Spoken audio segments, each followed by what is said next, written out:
So yun guys, mga 7 AM po ng umaga. So pinapakain ko si Alpha and then ayun, ni-refuse na po yung pagkain. So alam ko na isa na yung sa sign na siya po ay maglilanganak or magli-labor na.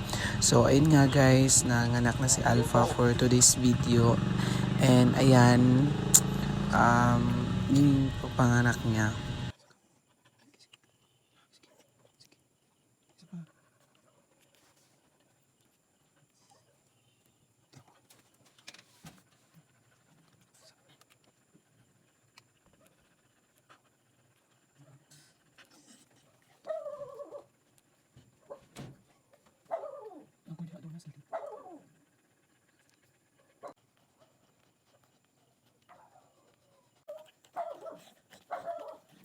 First name, mami.